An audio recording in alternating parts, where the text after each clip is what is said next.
Hi friends, welcome back to நம்ம channel. So இன்னைக்கு வந்து ஒரு இன்ட்ரெஸ்டிங்கான மேட்டர் பற்றி நம்ம பார்க்க போகிறோம். இன்னைக்கு பார்த்தீங்கன்னா இந்தியாவில் அதிக சேல்ஸ் ஆகக்கூடிய கார் எதுன்னு எல்லாத்துக்குமே தெரியும். பார்த்தீங்கன்னா மாருதி சுசுகி. ஓகே, இந்த மாருதி சுசுகி ஆரம்பிச்சதுலேருந்து வந்தது வரைக்கும் பார்த்தீங்கன்னா ஆச்சரியமாக இருக்கும். இந்த காரா இன்னைக்கு வந்து நம்பர் 1 இருக்குது அப்படின்ட்டு. நெக்ஸ்ட், இந்த கார் வந்து தயாரிக்கிறதுக்கு முக்கியமான காரணம் யாருன்னு கேட்டால் அதுவே நம்மளுக்கு ஆச்சரியமாக தான் இருக்கும். இந்திரா காந்தியோட பையன் சஞ்சய் காந்தின்னு ஒருத்தர் வந்து இறந்தார். எப்படி இறந்தாருன்னா ஃப்ளைட் ஆக்சிடென்ட்ல இருந்தார். அவருக்கு வந்து இந்த ஃப்ளைட்டில் வந்து சாகசம் பண்ணுறது, தலைகீழ பறக்கிறது, அந்த மாதிரி அவருக்கு பார்த்தீங்கன்னா வாகனங்கள் மேலே வந்து பயங்கர இன்ட்ரெஸ்ட்டு.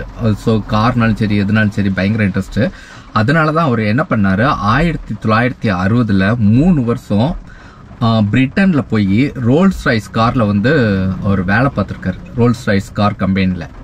ஸோ அப்போ எவ்வளோ இன்ட்ரெஸ்டாக இருக்கும்னு பார்த்துக்கோங்களேன். ஸோ அதெல்லாம் அங்கே போய் ஒர்க்கு முடிச்சுட்டு இந்தியா வந்துட்டு மிடில் கிளாஸ் மக்களுக்கு வந்து ஏதாட்டும் ஒரு கார் வந்து சின்னதாக ஒரு கார் வந்து தயாரிக்கணும் அப்படிங்கிற ஒரு எய்ம் வந்து அவருக்கு வருது. ஸோ அதற்கான முயற்சிகள் அவர் வந்து ஈடுபட்டுக்கிட்டு இருக்காரு. அப்போ வந்து ஆட்சியில் இருந்தது பார்த்தீங்கன்னா காங்கிரஸ் கட்சி தான் இருக்குது. ஸோ இதை வந்து இந்திரா காந்தி கிட்ட சொல்கிறப்ப அவங்களும் அம்மா நம்ம ஆனால் என்னென்னா நீங்கள் வந்து பண்ணுங்கள், பட் அது 100% வந்து இந்தியன் தயாரிப்பாக இருக்கணும், ஒரு பார்ட்ஸ் கூட நீங்கள் வெளிநாட்டில் வாங்கக்கூடாது அப்படிங்கிற கொஞ்சம் கண்டிஷன் போட்டாங்க. இது அந்த டைமில் பார்த்தீங்கன்னா இந்தியாவில் மொத்தம் 3 கார் கம்பெனி இருந்துச்சு. ஒன்று பார்த்தீங்கன்னா ஹெச்எம்னு சொல்லி லோகோ போட்டு ஒரு கார் கம்பெனி வரும், அதாவது அம்பாசிடர், இந்துஸ்தான் மோட்டார் அம்பாசிடர். அதுக்கு அடுத்து பார்த்தீங்கன்னா நம்ம பண்ணையார் பத்மினியில் வரும்ல, பிரீமியர் பத்மினி, ஸோ அந்த காரு. அதுக்கப்புறம் பார்த்தீங்கன்னா ஸ்டாண்டர்ட் அப்படிங்கிற கம்பெனிலேருந்து ஹெரால்டு அப்படிங்கிற ஒரு கார் வந்து ஓடி இருக்கு. ஸோ ஸ்டாண்டர்ட் தயாரித்த அந்த கம்பெனி தயாரித்த வேன் நான் பார்த்துருக்கேன், அதாவது மெட்டடோர் வேன் பார்த்துருப்பீங்க. அதேமாதிரி ஸ்டாண்டர்ட்னு போட்டு ஒரு வேன் ஓடும், அதாவது இப்போ மஹிந்திரா வேன் கொஞ்சம் வருஷத்துக்கு முன்னாடி நிறைய ஓடிச்சில்ல. ஸோ அதே வேன் டைப்பில் வந்து பழைய மாடல் ஸ்டாண்டர்ட். ஸோ இந்த மாதிரி 3 கார் தான் இருக்குது. இந்த கண்டிஷனில் இருந்து எப்படியாவது அதாவது மிடில் கிளாஸ் மக்களுக்கும் கார் தயாரிக்கணும் அப்படிங்கிறதுல வந்து இவங்க முயற்சியில் இறங்குறாங்க. ஸோ கவர்மெண்ட்லேருந்து அக்ரிமெண்ட் போடுறாங்க. அப்போ வந்து ஏகப்பட்ட கம்பெனிகள் வந்து விண்ணப்பிக்குது. அப்போ தான் அதில் சஞ்சய் காந்தியும் ஒரு கம்பெனி ஆரம்பித்து அதை வந்து விண்ணப்பிக்காங்க. அப்போ வந்து ஒரு 3 பேருக்கு அப்ரூவ் கொடுக்காங்க. ஸோ அதில் வந்து சஞ்சய் காந்தி ப்ளஸ் 2 பேர் பார்ட்னராக சேர்றாங்க. 3 பேர் சேர்ந்து பார்த்தீங்கன்னா முத ஒரு காரை வந்து அவங்க தயாரிச்சிட்டாங்க. இந்த டைமில் பார்த்தீங்கன்னா அவங்க 2 ஃபேக்ட்ரி, டெல்லியில் குர்கானில் ஒரு ஃபேக்ட்ரி ஆரம்பிச்சிட்டாங்க, அடுத்து வந்து ஹரியானாவில் ஒரு ஃபேக்ட்ரி ஆரம்பிச்சிட்டாங்க. ஸோ ஆரம்பித்து எப்போன்னு பார்த்தீங்கன்னா 1972. ஸோ 72 பார்த்தீங்கன்னா ஃபஸ்ட்டு ஒரு கார் தயாரித்து காமிச்சாச்சு, வெளியே வந்துட்டு சக்ஸஸ்ஃபுல்லாக இருக்குது.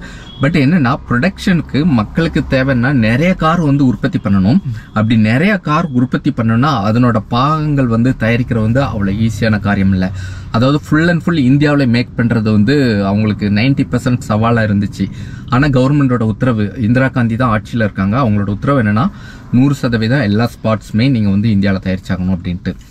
ஸோ மக்களுக்கு வந்து கொடுக்கணும், லட்சக்கணக்கான கார்கள் வந்து வெளியே போகணும்னா அது சாதாரண காரியம் இல்லை. அப்படிங்கிறதுல அவங்க ஏகப்பட்ட ப்ராப்ளம் வந்து ஃபேஸ் பண்ணிட்டு இருக்கிறாங்க. இந்த டைமில் பார்த்தீங்கன்னா இந்தியா ஃபுல்லாக ஒரு எமர்ஜென்சி சிச்சுவேஷன் இந்திரா காந்தி பீரியடில் வந்து இதாச்சு. ஸோ அதனால் அவங்க ஆட்சி போயிட்டு அதுக்கு அடுத்து பார்த்தீங்கன்னா ஜனதா கட்சி அப்படின்னு ஒரு கட்சி வந்து ஆட்சிக்கு வந்துச்சு. ஸோ ஒரு கட்சி போய் அடுத்த கட்சி வந்த உடனே பார்த்தீங்கன்னா பாலிடிக்ஸ் வந்துடும். அவங்க என்ன பண்ணாங்க, காங்கிரஸ் பீரியடில் என்னென்ன பண்ணாங்க எல்லாத்தையும் விசாரணைக்கு உட்படுத்துங்க அப்படின்னாங்க.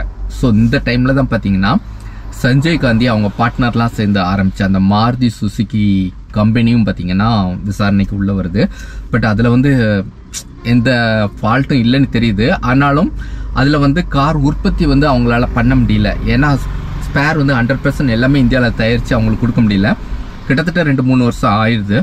அது வரைக்கும் பார்த்தீங்கன்னா உள்ள லேபர்ஸ் எல்லாத்துக்கும் சேலரி அது இதுன்னு ப்ரொடக்ஷன் எதுவுமே இல்லாமல் கம்பெனி வந்து திவாலாகி மூடக்கூடிய ஒரு கண்டிஷனில் வந்து கம்பெனி வந்து நடத்தவே இல்லை. ஸோ ஜனதா கட்சி ஆட்சியில் இருக்கிற வரைக்கும் அந்த கம்பெனி அப்படியே தான் இருந்துச்சு. ஸோ அதுக்கப்புறம் பார்த்தீங்கன்னா 1980 வந்து திரும்பியும் காங்கிரஸ் கட்சி வந்து ஆட்சிக்கு வருது. ஸோ வந்த உடனே திரும்பவும் சஞ்சய் காந்தி உள்ள வர்றாரு, எப்படியாவது நம்ம திரும்ப இந்த மாருதி காரை வந்து நம்ம ரிலீஸ் பண்ணி ஆகணும். அதாவது ஃபஸ்ட்டு வந்து பார்த்தீங்கன்னா மாருதி 800. ஸோ அந்த 800 காரை வந்து நம்ம ரிலீஸ் பண்ணி ஆகணும் அப்படிங்கிறதுல திரும்ப வந்து அவங்க பயங்கரமாக முயற்சி பண்ணுறாங்க. கரெக்டாக அந்த வருஷமே பார்த்தீங்கன்னா சஞ்சய் காந்தி வந்து இறந்துடுறாரு 1980. ஸோ ஆனாலும் தன்னோட மகன் ஆசைப்பட்டதை வந்து எப்படியாவது நிறைவேற்றி ஆகணும் அப்படிங்கிறதுல வந்து இந்திரா காந்தி அம்மையார் வந்து உறுதியாக இருந்து இதுக்கு என்ன பண்ண இவன் ஆசைப்பட்டான், அந்த கார் வந்து கண்டிப்பாக இந்திய மக்களுக்கு வந்து கொடுத்தே ஆகணும் அப்படிங்கிறப்ப அவங்க கொடுத்த ஐடியா என்னன்னா, ஃபுல் அண்ட் ஃபுல் நீங்கள் இந்தியாவிலே தயாரிக்கணும்னா அது முடியாத காரியம். ஒரு சில ஸ்பேர் வந்து நம்ம வந்து வெளிநாட்டு டைப்பில் வச்சு வாங்குறது நல்லது. அதனால ஃபாரினில் ஒரு கார் கூட நம்ம வந்து டைப் வச்சுக்கலாம் அப்படின்னு ஐடியா கொடுக்குறாங்க. ஓகே, நீங்கள் என்னாலும் பண்ணிக்கோங்க, ஃபாரின் டைப்னாலும் வச்சுக்கோங்க. ஆனால் எனக்கு என்னன்னா, இன்னும் 3 வருஷத்தில் எனக்கு கார் வந்து மக்களுக்கு நீங்கள் டெலிவரி பண்ணி ஆகணும் அப்படிங்கிற ஒரு கண்டிஷன் போடுறாங்க. ஸோ 1983 நீங்கள் கார் டெலிவரி பண்ணணும் அப்படின்ட்டாங்க. சரின்ட்டு பார்த்தீங்கன்னா 1981 வந்து அவங்க வந்து ஃபாரினில் ஒவ்வொரு கம்பெனியாக தேடுறாங்க, டைஅப்க்கு தேடுறாங்க. ஃபர்ஸ்ட் அவங்க தேடினது வந்து ரினால்ட்டு. ஸோ அக்ரிமெண்ட் வந்து அவங்களுக்கு செட் ஆகலை. கடைசியாக அவங்க சூஸ் பண்ணது பார்த்தீங்கன்னா சுசுகி நிறுவனம். அதனால தான் இன்ன வரைக்கும் பார்த்தீங்கன்னா மாருதி சுசுகி. ஸோ சுசுகி கூட டைஅப் வச்சுட்டு ஓகே பண்ணி இவங்க கார் தயாரிக்க ஆரம்பிச்சிடுறாங்க. தயாரித்ததுக்கு அப்புறம் பார்த்தீங்கன்னா 1983 நினைக்கிறேன். ஸோ புக்கிங் ஸ்டார்ட் பண்ணுறாங்க. கார் யார் யாருக்கு வேணுமோ புக்கிங் ஆரம்பிக்கலான்ட்டு. அப்போவே பார்த்தீங்கன்னா 1,30,000 காருக்கு வந்து புக்கிங் ஆகிருக்கு. ரொம்ப ரொம்ப ஆச்சரியமாக இருக்குது. ஸோ 1,30,000 கார் வந்து புக் ஆகிருக்கு. என்னென்னா இவங்களால 1,30,000 கார் வந்து கண்டிப்பாக கொடுக்க முடியாது. ப்ரொடக்ஷன்லேருந்து ஓரளவு தயாரித்து கொடுக்கலாம், அந்த மாதிரி கண்டிஷனில் இருக்குது. ஸோ இவங்க என்ன பண்ணுறாங்க, புக்கிங் அமௌண்ட் கூட்டுறாங்க. ஸோ நீங்கள் கார் புக் பண்ணனா ஒரு காருக்கு வந்து 10,000 ரூபா புக் பண்ணால் தான் உங்களுக்கு கார் கிடைக்கும் அப்படிங்கிற மாதிரி. ஸோ இப்போ அந்த காலத்தில் 1980 10,000 ரூபாங்கிறது ரொம்ப பெரிய விஷயம். அப்படி 10,000 ரூபா கொடுத்து புக் பண்ணால் தான் 1,30,000. ஓகே, அடுத்து வந்து இவங்களுக்கு கார் கொடுத்தாகணும். யாருக்கு ஃபர்ஸ்ட் கொடுக்க அப்படின்னு ஒரு ப்ராப்ளம் வருது. ஸோ என்ன பண்ணுறாங்க, சரி நம்ம வந்து குலுக்கல் முறையை சூஸ் பண்ணிக்கலாம் அப்படின்னு சொல்லி ஒரு ஐடியா கொண்டு வராங்க.